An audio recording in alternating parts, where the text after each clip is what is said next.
All praises unto Yahweh, Bahasham, Yahweh Shai, Bahasham Wawakakwadash. Peace, blessings, and much respect to the elders and the apostles of Great Millstone, on down to the rest of the elders who rule well within Israel.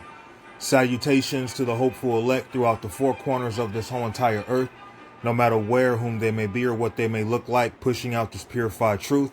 To the rest of the church who believe as well, you men who may not be teachers or prophets, you women, sons, and daughters also.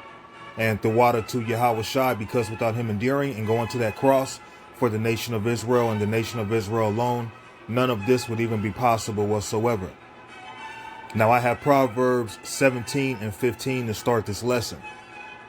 He that justifieth the wicked and he that condemneth the just, even they both are an abomination to the Lord. So we get condemned by this world for doing the right thing, for speaking up rightly. But people will justify those who are wicked. For example, when Michael Jackson was alive, he was being justified all day long because of his success. People would literally ignore his effeminate nature. The dude had the mentality of a child and a woman. Same thing with Prince. Because of his musical skill, because of how inclined he was to music, people would justify his effeminate behavior. Same with Rick James. Or you'll have people say, oh, I don't have a problem with someone who's gay, you know, as long as they don't hit on me. That's justifying the wicked. But see, this world is full of those who justify wickedness because they themselves are partakers of their evil deeds, man. Okay? And the Lord is really setting the line in the sand. You're either with him or you're not. Whether it's your own child, it can be your own father or mother, a brother in this ministry. You justifying somebody for their wickedness, that makes you wicked. Okay? What you're doing is an abomination in the sight of the Lord. Let's touch on Isaiah chapter 5 and verse 20.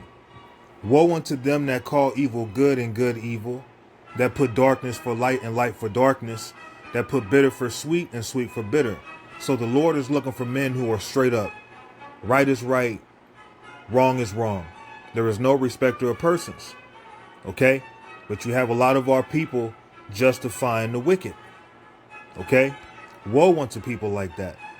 The Lord is not going to justify the wicked. So if you're justifying the wicked, you yourself may not be justified by the Lord. Proverbs 28 and 4. They that forsake the law praise the wicked, but such as keep the law contend with them. So we're not supposed to justify wickedness. We're not supposed to be partakers with these wicked people. We're supposed to be contenders with them. We are supposed to be on the opposite end. You got the right hand, you got the left hand. You got to choose your side, man. Are you righteous or do you want to be wicked? Stop trying to play both sides of the fence, because that's what a lot of Israelites do. They'll justify certain celebrities. They'll justify certain family members. They'll justify certain men in the ministry. But the Lord is not a respecter of persons. If someone is wrong, they're wrong. If someone is right, they are right. And we live in a society where you have a lot of effeminate men. Okay? And a lot of these men, they have women. They have children, and then they might be in the closet. And then they'll be the same ones to justify a sodomite talking about, well, as long as they don't hit on me, I'm good. No, they're wicked as hell, man. And you can't stop their imagination of what they may be thinking lusting on you. Okay? How in the hell is that good? Why would you want to be in some sodomite's mind being bent over or you doing the bending over? That's wickedness. And we live in a society where a lot of people are justifying madness. And one of the things people are justifying is being a sodomite. Okay? Being a homosexual. Now, they call them gay today, but there's nothing happy about being a sodomite. That's why a lot of them have to take prescription meds. A lot of them are just bugged out. A lot of them are mama's boys. Okay? Now, when you look at Asa in the scriptures, he didn't justify sodomites. Let's go to the book of 1 Kings. Chapter 15 and verse 11. And Asa did that which was right in the eyes of the Lord Yahweh, as did David his father. And he took away the Sodomites out of the land and removed all the idols that his father had made. And also Maachah, his mother, even her he removed from being queen, because she made an idol in a grove. And Asa destroyed her idol and burnt it by the brook Kidron. So Asa, or Asa, however you want to pronounce it, tomato, tomato, he didn't justify wickedness. And not only that, he didn't even justify his own mother from being an idol worshiper. He removed her from even being queen. Now, this scripture alone shows that there are queens in Israel. You'll have men say, oh, we don't have queens in Israel. That's a lie, because I just read it to you. Okay? Now, you also have the definition of queen, Quean, which means whore. You have those in Israel also. All right? But we are not to be justifying wickedness, man, regardless of who's doing it. Because America, seeing that this is an abominable place, is not going to be justified. It's going to be destroyed just like Sodom was destroyed. Okay? Jude chapter 1 and verse 7. Even as Sodom and Gomorrah and the cities about them in like manner, giving themselves over to fornication and going after strange flesh, are set forth for an example, suffering the vengeance of eternal fire. So Sodom and Gomorrah, those cities were destroyed to be an example for those of us in present time who decide to want to live like they did, knowing, okay, their end wasn't good. So maybe I shouldn't be a partaker. But see, the problem is people don't fear. People follow after their lusts. You know, there's a sodomite demon moving heavy in America right now, because Yahweh Ba'Shem Yahweh Shai has mingled I can't think of the word right now, but the Lord has mingled, I'll just say a wicked spirit in America, you know. So a lot of our people are living just as they did during the time of Sodom and Gomorrah. And the thing is, a lot of men and women who are doing abominable acts, they do it in secret because they know damn well it's not right. Okay? So just like Sodom and Gomorrah, just like those cities were destroyed, the same thing is going to happen to America. America is going to suffer the vengeance of eternal fire when them thermonuclear missiles get shot from all these different countries with nuclear capabilities, whether they have it now or they'll have them in the future when the time comes. Okay? The Lord ain't playing no games. And America takes after the ways of Sodom and Gomorrah. You know, you talking to a man, you thinking he masculine, dude looking to bend you over, or dude's looking to get bent over. Okay? This is the world we're living in. So anyone justifying this madness, the Lord's looking at you funny. Deuteronomy 32 and 32. For their vine is of the vine of Sodom, and of the fields of Gomorrah. Their grapes are grapes of gall, their clusters are bitter. So there's like a toxic, poisonous spirit going on here in Babylon. They're taking after the ways of Sodom and Gomorrah. And you saw the end of Sodom and Gomorrah. Sodom and Gomorrah was destroyed for an example for those who shall follow behind after, who want to live the same way. 2 Peter chapter 3 and verse, let me see.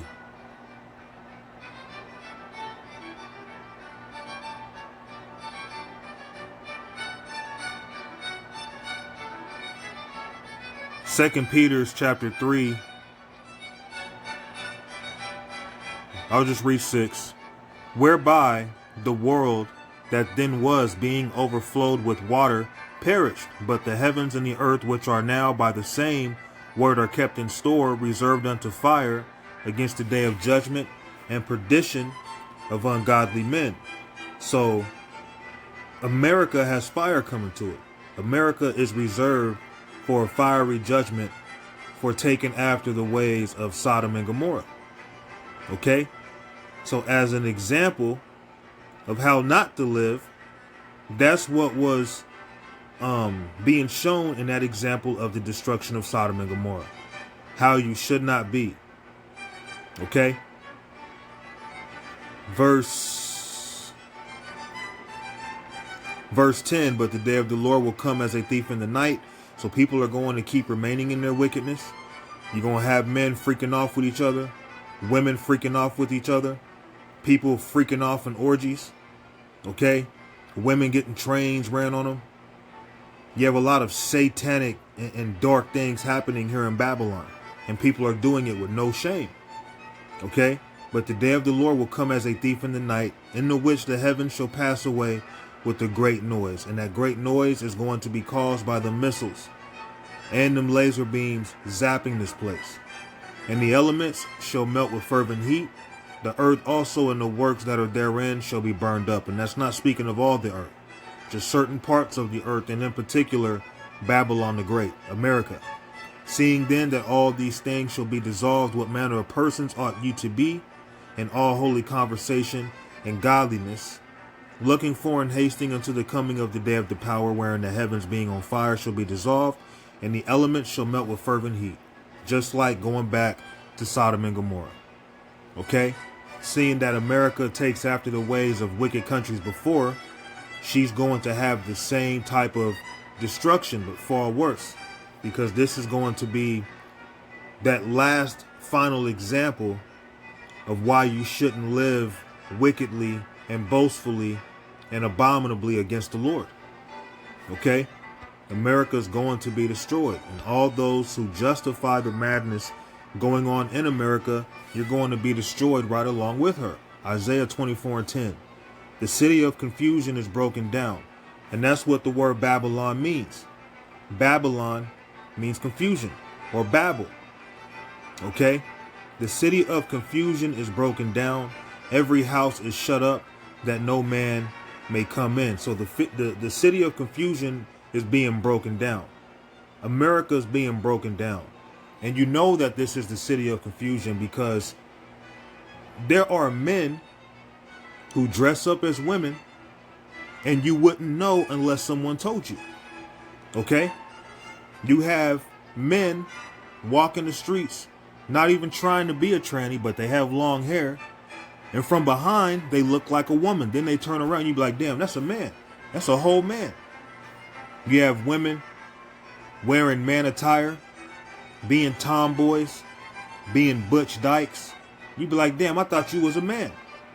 Okay? Because this place is full of confusion. People not knowing left from right, up from down. People are justifying the wicked and trying to downtrod the righteous. The city of confusion is broken down. Every house is shut up that no man may come in. So the Lord is going to keep on breaking down this place. Okay? Because he's not the author of confusion. 1 Corinthians chapter 14 and verse 33. For God is not the author of confusion, but of peace, as in all the churches of the saints. So the Lord is not the author of confusion. And that's why the city of confusion, being America, is being broken down. And America is going to have a far worse judgment than they, going back to the time of Sodom and Gomorrah. And guess what? Reincarnation is real. So a lot of those spirits from those days are right back here in America right now doing the same things that they were doing when they were back during the time of Sodom and Gomorrah. Okay? For the power is not the author of confusion, but of peace, as in all the churches of the saints. And there's nothing peaceful about a society doing abominable works. A society justifying wicked works all the time and justifying the righteous. This society will condemn you for having, 2, 3, 4 wives, but they'll justify you as a man for laying down with another man. They'll call you brave. Okay? They'll call you all sorts of evil for claiming that you're an Israelite, but they'll justify you for claiming that you're a Crip or a Blood. Make that make sense. Well, the Heavenly Father is not the author of confusion. And a lot of people are going to die, man. Okay? A lot of people are going to die. That is biblical. That is the truth, regardless of what people feel, man. Okay? Mark chapter 6 and verse 11. And whosoever shall not receive you, nor hear you, when ye depart thence, shake off the dust under your feet for a testimony against them. And you see all the prophets here in Babylon. No one's really listening to us like that. Okay? Well, it's okay. You know why? Verily I say unto you, it shall be more tolerable for Sodom and Gomorrah in the day of judgment than for that city. So America's going to get it far worse than what Sodom and Gomorrah went through. The destruction of Sodom and Gomorrah is going to look like child's play in comparison to what the Lord is going to do to this wicked, vile kingdom. Okay, you have a lot of men involved with vile affection. Okay, and they're only hurting themselves. Isaiah chapter 3 and verse 9. The show of their countenance doth witness against them. So, for example, Michael Jackson, like I brought up, Prince, like I brought up. You know, you had a lot of men, a lot of celebrities going back to the 80s who had that androgynous thing going on. They look like women, you know, wearing the tight pants and everything. And then you'll have men from that time period say, oh, you know, that's when music was real. Well, the music might have been good, but that doesn't take away. These men were very effeminate men. And their countenance is a witness against them, or was a witness against them. The show of their countenance doth witness against them. So you can tell a man or a woman by their luck. And they declare their sin as Sodom. They hide it not. Woe unto their soul, for they have rewarded evil unto themselves. So all you Israelites justifying the wicked, and all you Israelites out here being wicked, you're only rewarding evil to yourself. Okay? And if you don't repent, the Lord is going to destroy you. And once you come into this truth, let's say you was a sodomite back in the world, and somehow, some way, you come into this truth, and then you decide to turn back and do that wickedness, you're not going to be forgiven. Some sins are not going to be forgiven. Okay? Yahushua went to that cross one time. 1 John 5 and 16. If any man see his brother sin a sin which is not unto death, he shall ask, and he shall give him life for them that sin not unto death. There is a sin unto death. I do not say that he shall pray for it. So there are sins unto death. All sin is not the same. That's another doctrine of this world. Well, sin is sin. There's no difference between being gay and wearing mixed fabrics. No, there is a difference.